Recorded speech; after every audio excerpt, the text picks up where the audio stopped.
Assalamualaikum, salam sejahtera dan selamat kembali ke channel Abang. Waktu Abang nak mulakan cerita ni, tiba-tiba dekat tengah bibir ni, dekat atas ni, ada tumbuh jerawat. Jadi Abang picit, lepas Abang picit jadi bengkak bibir.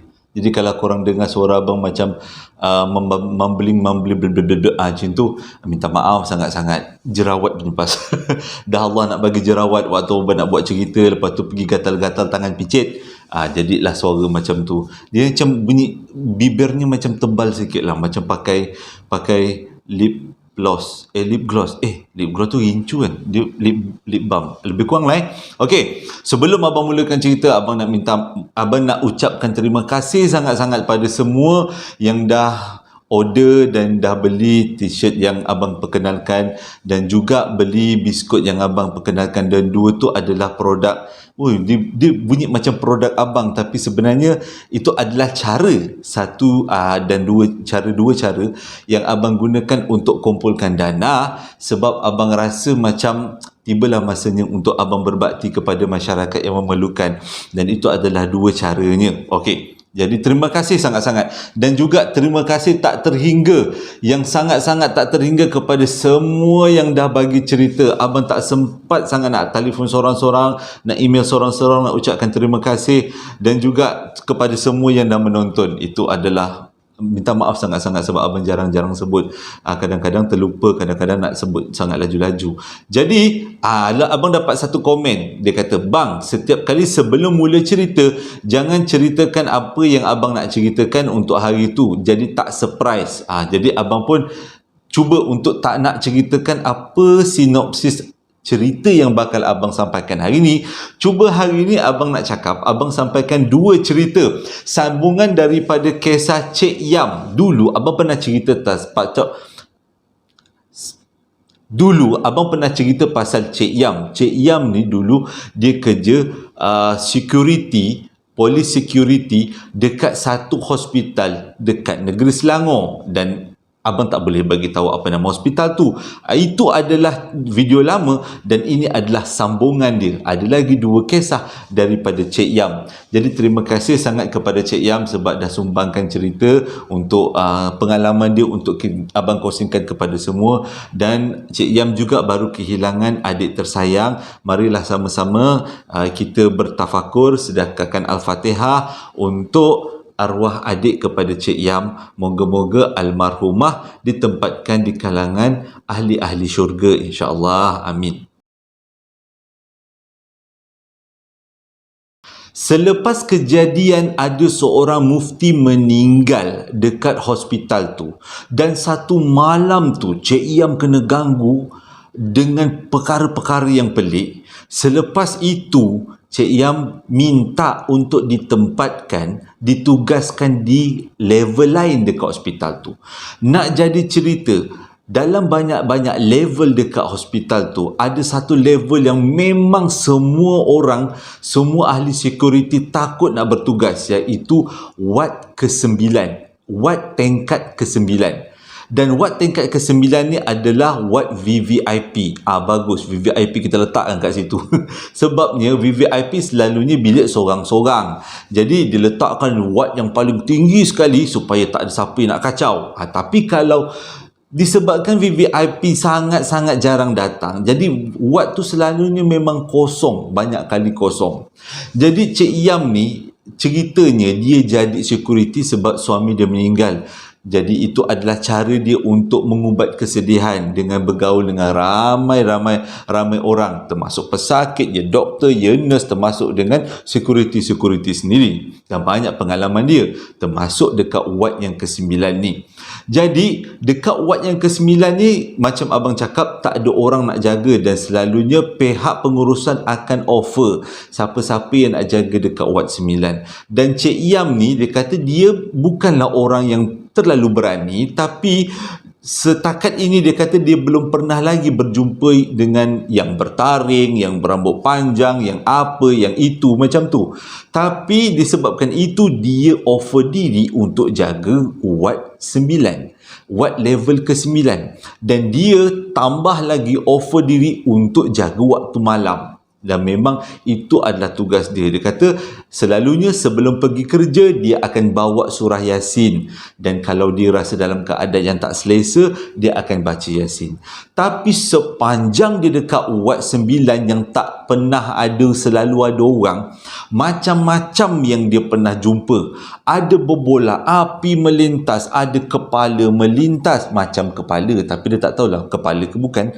Ada makcik rockers, ada budak-budak, dan dia kata antara benda yang dia paling ingat dekat Wad 9 adalah tangan panjang tolak kerusi.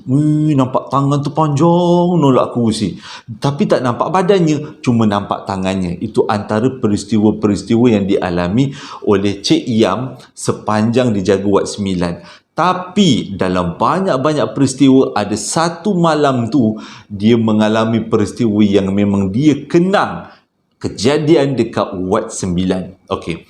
Jadi sebelum mula cerita, abang nak beritahu, mengikut kata Cik Yam, dekat hospital ini memang terkenal dengan hantu lah, kata hantu anak beranak. Seorang ibu kendong anak dia dan pimpin seorang budak. Sebabnya tapak hospital ni dulu katanya pernah berlaku kematian 3 beranak. Di tapak hospital sebelum hospital ni dibuat sebenarnya lombong, dan lombong ni pernah menenggelamkan 3 orang anak beranak ni. Jadi selepas lombong tu dikeringkan dan dijadikan hospital, selalulah 3 orang anak beranak ni memang dijumpai. Jadi selepas semua level di hospital itu dipenuhkan, 3 beranak ni dah jarang-jarang merayau dekat wad lain, tapi dia hanya merayau dekat wad ke-9. Dan Cik Yam selalu nampak 3 beranak ni selain daripada benda-benda lain yang Cik Yam nampak. Nak jadi cerita, pada tahun 2009 lebih kurang,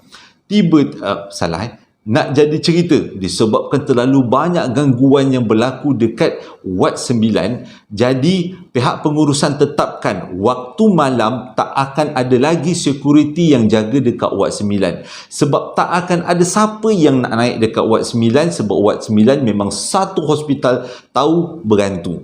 Nak jadi cerita, betul. Pada satu hari ada satu kru penggambaran filem nak buat penggambaran filem dekat hospital tu, tapi disebabkan semua level penuh, diorang nak buat penggambaran dekat wad ke-9.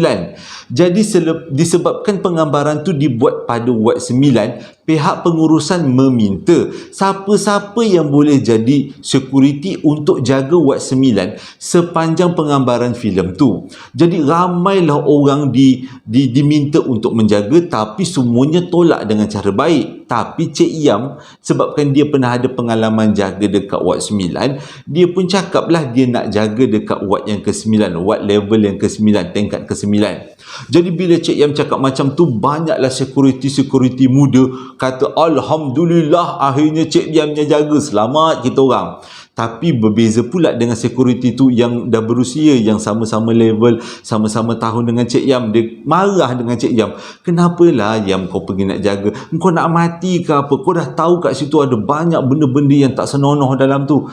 Tapi Cik Yam kata, setakat ni tak ada siapa yang mati pun jaga kat situ. Jadi apa salahnya aku yang jaga? Macam tu lah. Cik Yam punya semangat lain macam. Lepas tu mengikut kata Cik Yam, orang ramai takut nak jaga dekat tingkat ke-9 tu sebab selalunya orang gunakan tingkat ke-9 tu adalah platform untuk terjun ke bawah. Dia orang naik tingkat ke-9, lepas tu dia keluar ikut tingkap, lepas tu dia orang terjun ke bawah. Selalunya tingkat 9 ni memang tempat-tempat hot yang panas untuk bunuh diri, untuk permulaan untuk membunuh diri. Sebab dekat hospital tu mengikut kata Cik Yam sepandang dijaga, lebih daripada 5 orang dah terjun daripada tingkat ke-9 ke bawah dan semuanya dah meninggal. Tak ada yang hidup lah kan, 9 tingkat kot. Okey, tambah cerita. Jadi bila penggambaran tu nak dibuat dekat wad 9 tu, kalau tak silap Cik Yam cakap pelakonnya waktu tu adalah Hamidah Hamid, Wahidah Hamid. Hamidah Hamid lah abang rasa, bukan Wahidah Hamid. Hamidah Hamid, pelakon-pelakon yang lama lah kan. Jadi sepanjang penggambaran tu Cik Yam kenalah jaga dekat situ. Okey, seperti hari yang dijanjikan, permulaan hari yang dijanjikan, hari kalau tak silap permulaannya bermula pada hari Isnin. Takut abang terlupa, hari Isnin lebih kurang. Jadi pada hari Isnin tu pukul 5 petang Cik Yam dah siap-siap dah. Pukul 4.30 dia dah siap-siap nak pergi ke hospital tu untuk jaga security-nya. Security dekat level 9 tu. Jadi pukul 4 dah siap-siap, pukul 5 dia nak keluar daripada rumah. Dia bawa lah kereta dia. Tapi memang takdir Allah Ta'ala, bila dia start kereta dia tak nak hidup. Dah tak nak hidup. Lepas dah 2-3 minit start hidup, tersenggut-senggut pula. Jadi nak tak nak Cik Yam kenalah hantar kereta tu dekat bengkel. Bila sampai dekat bengkel letak kereta tu dekat atas palang dan kereta tu dinaikkan ke atas supaya senang nak dibuat pembetulan enjin daripada bawah. Kereta tu dah tergantung tinggi macam ni. Tapi bila kereta tu dah tergantung tinggi macam ni dan pomen tu tengah lah buat dah habis je buat, bila nak turunkan balik kereta, tiba-tiba satu tempat bengkel kereta tu blackout. Jadi kereta Cik Yam tergantung je dekat atas tu. Waktu tu terkeruk-keruk Cik Yam, macam mana nak pergi kerja. Dah pukul 5 lebih waktu tu, kena sampai dekat hospital sebelum pukul 6.30. Sebab 6.30 diorang akan buat pembarisan cek security. Tak akan nak masuk lambat daripada situ. Jadi Cik Yam telefon dengan ketua dia. Cik Yam cakap dia akan datang lambat sikit. Tapi ketua dia sangat faham. Ketua dia cakap macam ni, tak apalah Yam, kau nak lambat sebab lepas ni kau nak jaga tingkat 9. Tak ada siapa nak jaga tingkat 9. Kau lambat ke kau cepat je, kau tetap kena jaga tingkat 9. Okey, Cik Yam kata Alhamdulillah lah, ketua dia dah sangat memahami. Jadi selepas beberapa ketika, akhirnya kereta Cik Yam dapat diturunkan dan dikeluarkan daripada bengkel kereta tu. Gegas-gegas dah Cik Yam pergi ke hospital tu. Jadi nak jadi cerita, dia nak cepat sampai ke hospital, dia kena pilih jalan yang paling singkat, iaitu dia kena parking dekat depan unit forensik, yang tempat-tempat letak jenazah tu kan. Unit forensik, daripada situ dia akan berjalan naik, dia masuk ke dalam lift, dan daripada lift dia akan naik terus ke tingkat 9, dan itu adalah jalan paling cepat untuk dia sampai ke tingkat 9, dan dia akan miss, dia akan tak pergi perbarisan yang pukul 6.30 tadi. Okey. Jadi bawalah kereta laju-laju. Bila dia bawa kereta laju-laju sampai dekat unit forensik, dia pun tak sempat nak capai bekalan makanan, tak sempat nak capai beg. Dia cuma nak naik tingkat 9. Dalam fikiran dia nak naik tingkat 9, lepas tu punch card, lepas tu baru dia turun. Baru dia ambil makanan lah semualah. Jadi waktu tu lebih kurang dah nak maghrib. Dia pun parking kat kereta kat unit forensik. Dia jalan cepat-cepat. Bila dia berjalan terlalu cepat, bila sampai dekat pintu masuk ruang lega unit forensik, dia rasa pelik tiba-tiba. Dia tak rasa seram, dia kata rasa pelik. Sebab selalunya jarang hospital tu dekat unit forensik kosong, tak ada orang. Selalunya mesti ada orang. Mesti ada orang atau keluarga yang menuntut jenazah. Tapi pada hari tu tak ada. Tak apalah, dia pun berjalan. Nak jadi ceritakan, Allah Ta'ala nak menguji. Waktu dia tengah berjalan nak ke lift tu, tiba-tiba dia punya kaki kena sadung. Macam mana nak cakap, kena sepak sampaikan Cik Yam terjatuh. Oh, makcik tengah berjalan, tiba-tiba macam ada orang sepak kaki sampai zing macam tu jatuh. Bila terjatuh, habislah, sakit lah kan, badan dia jatuh. Bila badan dia jatuh, dia pun bangun, dia gosok-gosok kaki dia, kurang hajar siapa pula yang menyepak aku ni. Tapi orang tak nampak. Masa ni ada dekat dalam ruang lega unit forensik tau, nak menghala ke lift. Dia gosok-gosok kaki dia. Waktu dia tengah gosok-gosok kaki dia, dia punyalah terkejut. Korang nak tahu, tiba-tiba dia rasa ada satu tangan tepis tangan dia supaya jangan gosok-gosok kaki. Sampai tangan dia tu waktu buat macam ni kaki, dia tengah gosok-gosok, tiba-tiba top macam tu. Macam ada orang tepis tangan dia. Sampai dia terkejut. Tiba-tiba dia rasa dekat ada satu lagi tangan yang dia tak nampak, picit-picit lutut dia. Dalam hati dia, tadi kau sepak aku, sekarang kau tolong-tolong aku picit. Menyesal lah tu. Agaknya lah dia kata. Tapi bila dah lama-lama picit, dia dah rasa lain macam, dah rasa seram.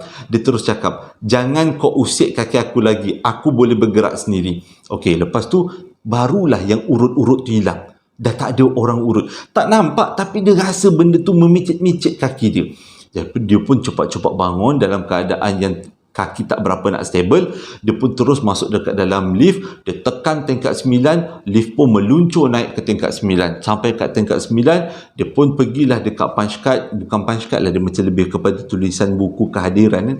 Dia pergi kat buku kehadiran, dia tulis dia hadirlah. Lepas tu dia beritahu dengan ketua dia minta maaf, dia tak dapat buat pembarisan tu, tak dapat menghadiri pembarisan tu. Tapi sepanjang dia ada dekat situ, dia macam terfikir-fikir, siapalah yang picit kaki aku tadi, yang dah sadung kaki aku siapa, yang picit kaki aku siapa.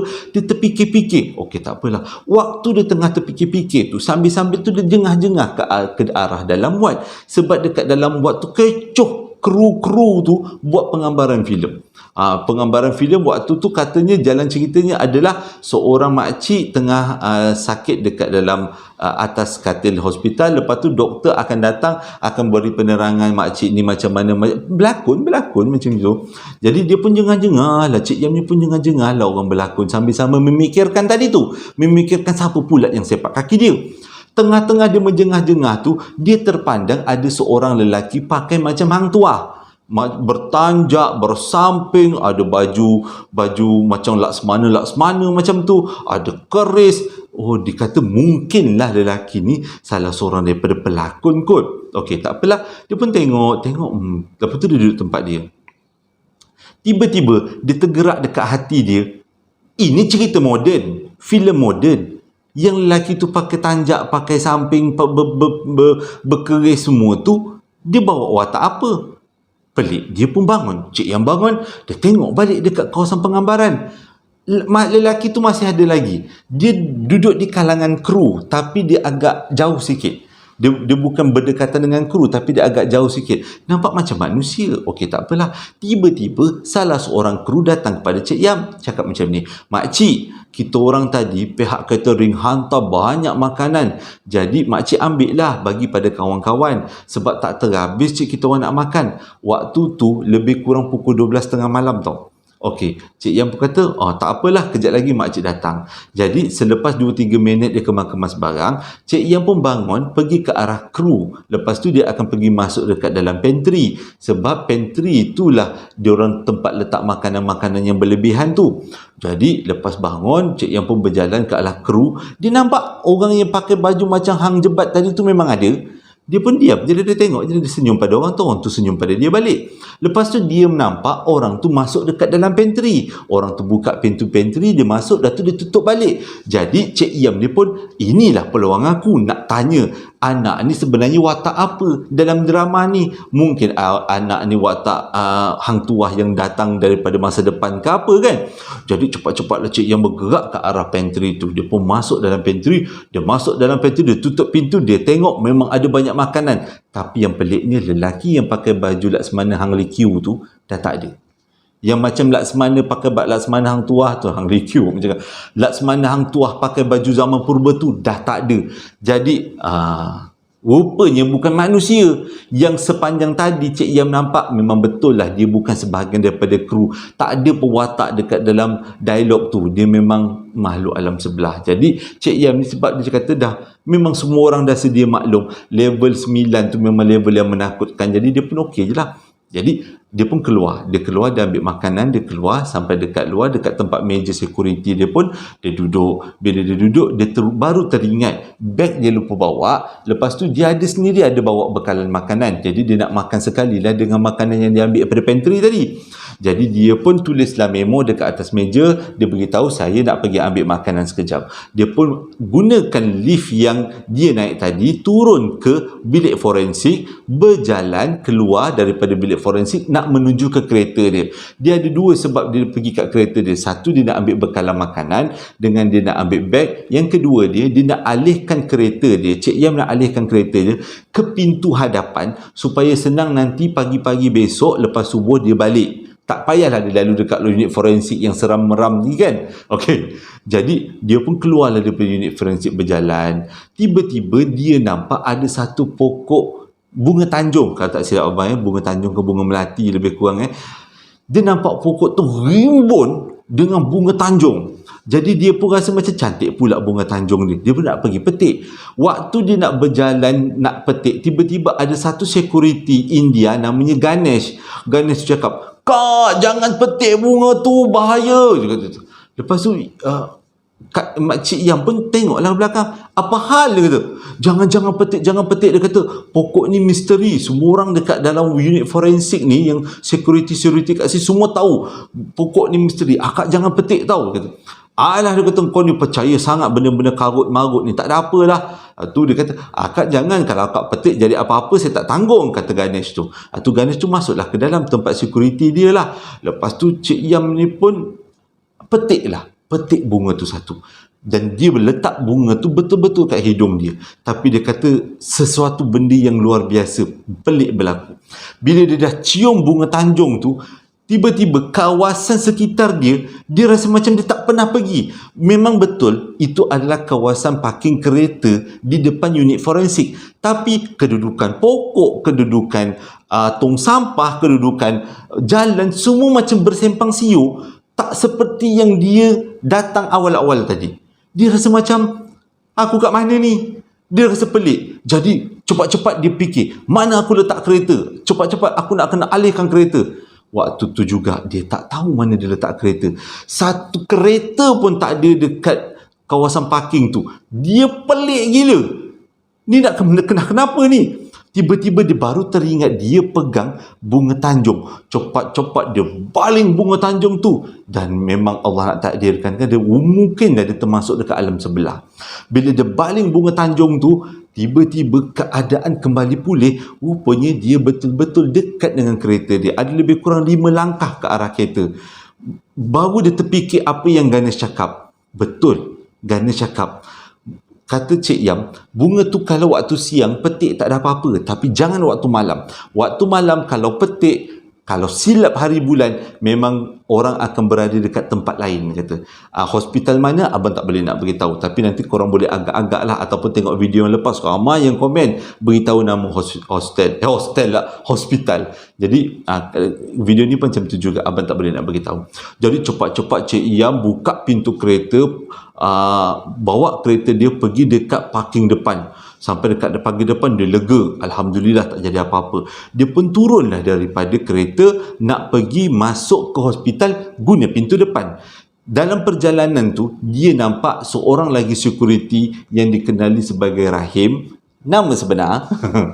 Dia nampak si Rahim ni tengah start motor. Start motor, dia pun bergeraklah ke arah Rahim ni. "Rahim, kau buat apa ni? Start motor nak pergi mana?" Dia kata, "Macam ni lah kak," dia kata, "saya nak pergi beli makanan yang ada dekat dalam hospital ni tak sedap." Dia kata, "Dekat kafe ni saya nak pergi makanan kat luar." Bukan tak sedap, dia kata, sebab dah banyak kali makan makanan yang sama, jadi nak makan dekat luar.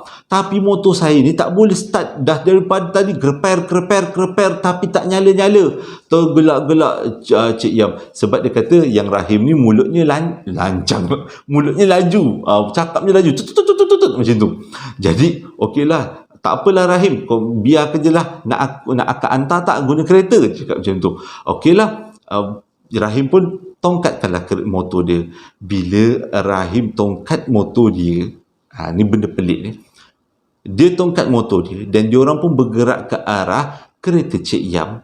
Tiba-tiba motor Rahim hidup dan dua orang ni nampak tongkat dia dinaikkan, tongkat motor dinaikkan, dan motor tu bergerak agak laju dan melanggar dinding hospital. Kedua-dua ni, Rahim dan juga Cik Yam, dua-dua tercengang. Tapi Cik Yam tak adalah takut. Dia kata memang mungkin daripada alam sebelah. Tapi yang si Rahim ni tak pernah tengok kejadian tu, gigil. Dah tak boleh gigil dah, tak boleh buat apa. Dah ketakutan. Jadi disebabkan motor tu tiba-tiba melanggar dinding hospital, orang yang ada dalam hospital tu, utama pihak-pihak security, keluarlah nak tengok apa yang berlaku. Jadi Cik Yam pun ceritalah apa yang berlaku. Rahim dah tak boleh cerita dah, gigil. Dah bergetar-getar orang cakap.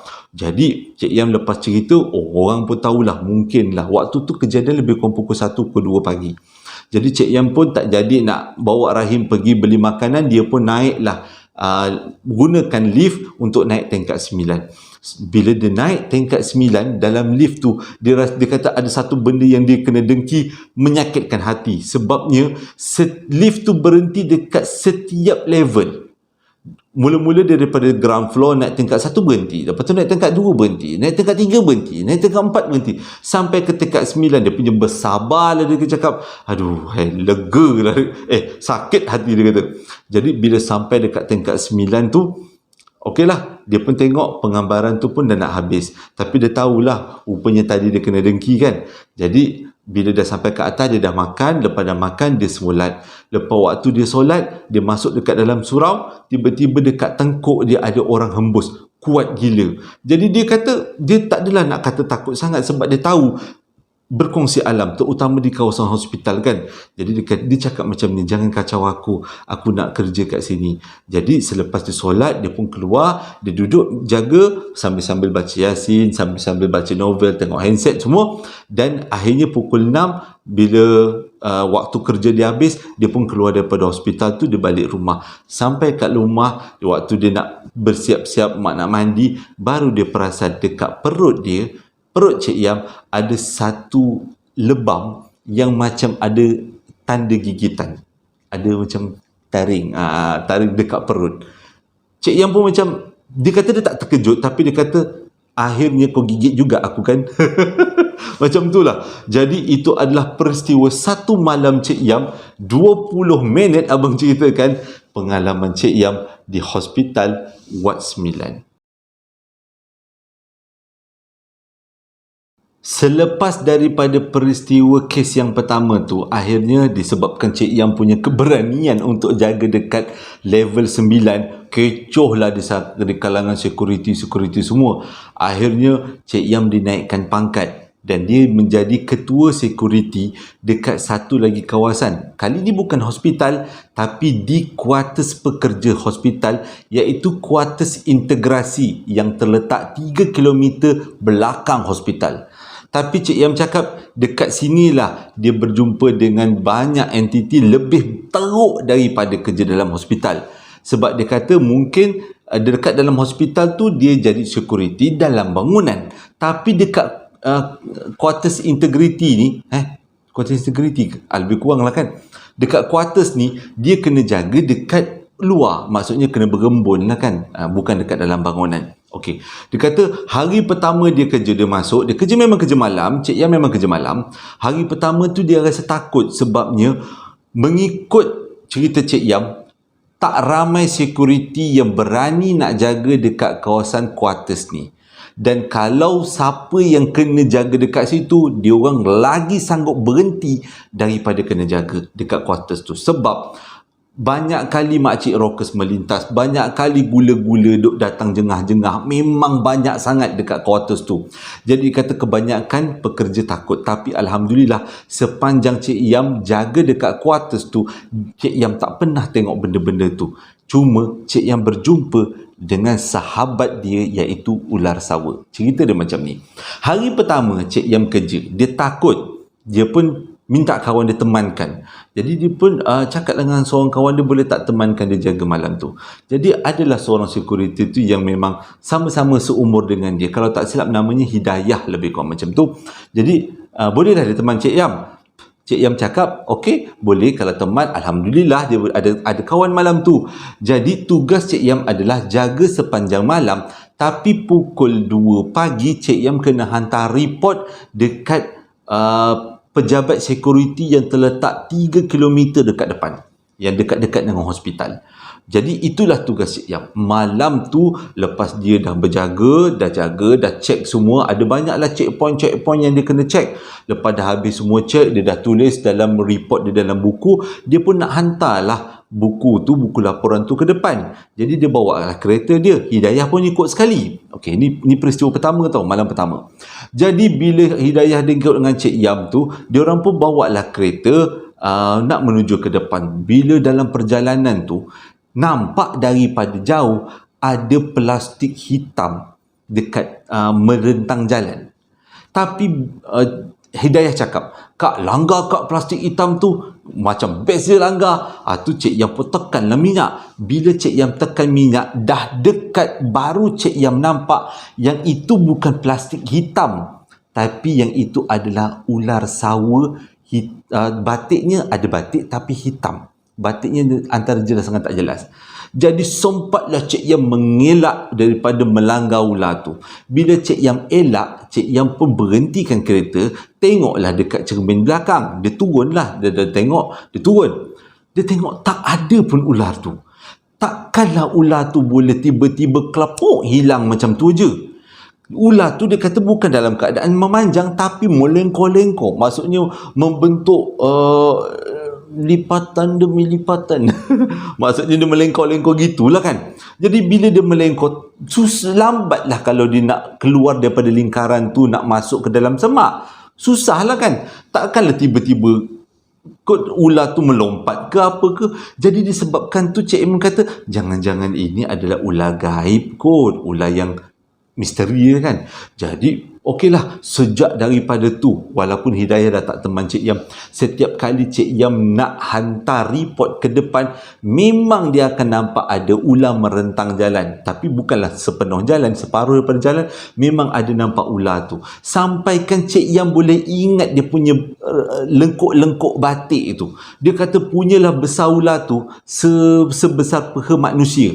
Peha lelaki dia kata. Sebesar peha lelaki ular tu. Jadi disebabkan dah terlalu banyak kali dia jumpa ular, boleh kata tiap-tiap malam nak hantar report mesti ada jumpa ular. Jadi Cik Yam ni pun ceritalah dengan kawan baik dia. Kawan baiknya nama Devon, India lah.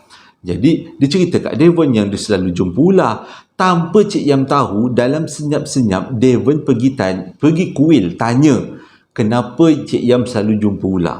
Jadi selepas selang 2-3 hari tu, Devon pun pergilah jumpa dengan Cik Yam. Dia cakap macam ni, "Yam," dia kata, "ular yang awak jumpa tu sebenarnya adalah makhluk alam sebelah. Dia nak berkawan dengan awak. Dia kata awak ni orang baik."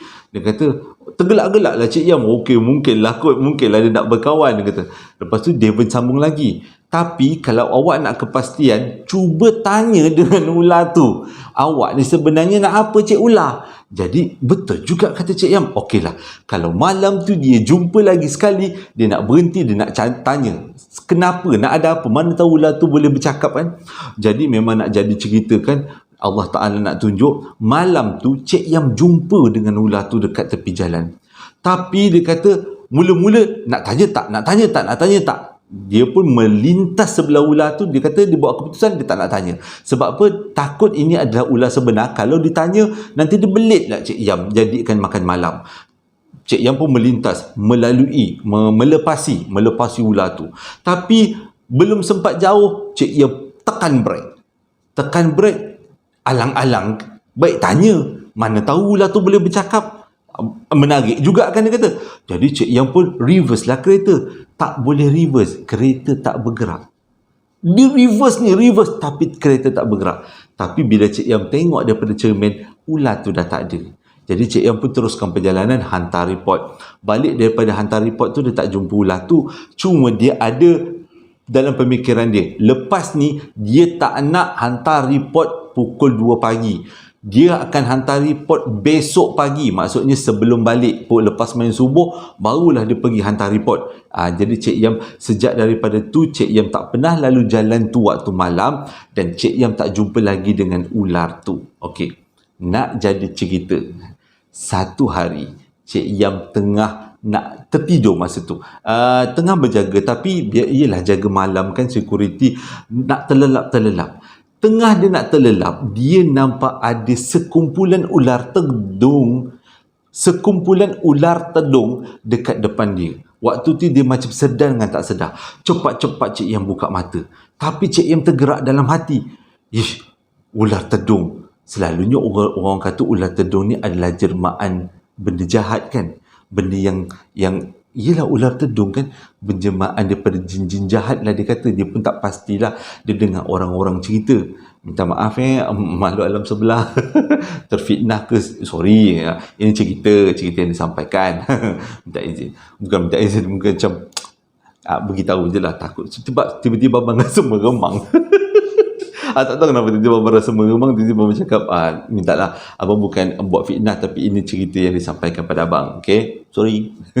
Okay, jadi kat mana kita tadi? Okey, ular tu. Dia dah nampak ular tu, dia pun terbangun daripada tidur. Dia terbangun daripada tidur, dia dah rasa seram. Dia dah rasa seram. Cik Yang pergilah Roger, kawan dia yang ada duduk dekat situ. Nama dia Masturah, katalah. Masturah ni tolong akak. Masturah, teman akak jaga sebab akak rasa seram lah. Jadi Masturah pun kata okey lah, disebabkan Cik Yam ni memang rapat dengan Masturah, dengan Hidayah. Jadi Masturah pun datanglah teman Cik Yam. Waktu tu Cik Yam, bila Masturah datang, Cik Yam cakap apa?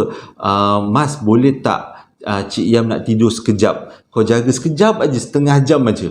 Tu Mas kata okey, tak ada masalah, saya boleh je jaga. Okey, jadi waktu Cik Yam tengah tidur, Cik Yam melunjurkan kaki. Dia duduk dekat satu kerusi dan kaki ni diletakkan di satu kerusi lain dekat depan dia. Jadi ada dua kerusi lah, dan sebelah dia ada Masturah. Tiba-tiba lebih kurang pukul 1 pagi, Masturah menjerit-jerit. Waktu tu Cik M tengah tidur. Masturah menjerit-jerit, "Kak, bangun kak, kak bangun kak, kak bangun kak, baik-baik kak, bawah kaki akak ada ular besar." Jadi bila dengar macam tu, Cik Yam terbuka mata. Cik Yam terfikir, kalau aku turunkan kaki, ular tu akan belit aku akan mati. Jadi Cik Yam pun membatukan diri. Dia cuma pandang bawah. Bila dia pandang bawah, memang betul dia nampak ular yang selalu dia jumpa tu. Dia selalu jumpa yang tengah jalan tu. Mungkinlah Cik Yam cakap, dah lama dia tak lalu jalan tu kan. Waktu tengah malam dia tak terserempak dengan ular tu. Ular tu datang cari dia, dah kata nak berkawan kan. Jadi bila dia dah macam tu, dia dah tak tahu nak cakap apa. Dia baca selawat Nabi, Allahumma salli ala sayyidina Muhammad. Dia buat aja satu tindakan yang dia rasa macam betul ke tidak tindakan dia pun dia tak tahu. Dia cakap macam ni, "Wahai Encik Ular, kalau betul kau nak berkawan dengan aku tak boleh nak berkawan dengan kau sebab kita ni berlainan jenis. Jadi aku mohon pada engkau, pergilah daripada sini. Engkau dah menakutkan kawan aku. Kau pergilah masuk ke dalam habitat kau, dekat dalam rumah kau." Bila Cik Yam cakap macam tu, ular tu tiba-tiba daripada berlengkor-lengkor bawah kursi, ular tu keluarkan kepala dia, terus bergerak menuju ke arah semak yang ada dekat dengan Cik Yam. Ular tu terus menyusur dan Cik Yam sempat ikut ular tu dekat belakang. Dia tengok ular tu nak ke mana. Rupanya ular tu terus menyusul menuruni bukit yang ada dekat tepi jalan tu dan terus masuk dekat dalam satu tali air macam sungai kecil. Dekat masuk dalam sungai tu dah terus pergi. Dan sejak daripada tu, Cik Yam tak jumpa lagi dengan ular tu, walaupun Cik Yam hantar report pukul 1 pagi. Tapi Cik Yam cakap bila jaga dekat kuartus tu, macam-macam perkara yang dia jumpa. Macam-macam peristiwa. Tapi peristiwa yang dia paling ingat adalah dia bersahabat dengan ular ni. Terima kasih dah menonton video abang daripada mula sampai habis. Alhamdulillah, abang berjaya selesaikan 2 amanah yang disampaikan oleh Cik Yam pada abang. Moga-moga cerita kali ini memberi iktibar untuk kita semua. Okey, hingga berjumpa lagi dalam posting abang yang akan datang. Assalamualaikum warahmatullahi wabarakatuh.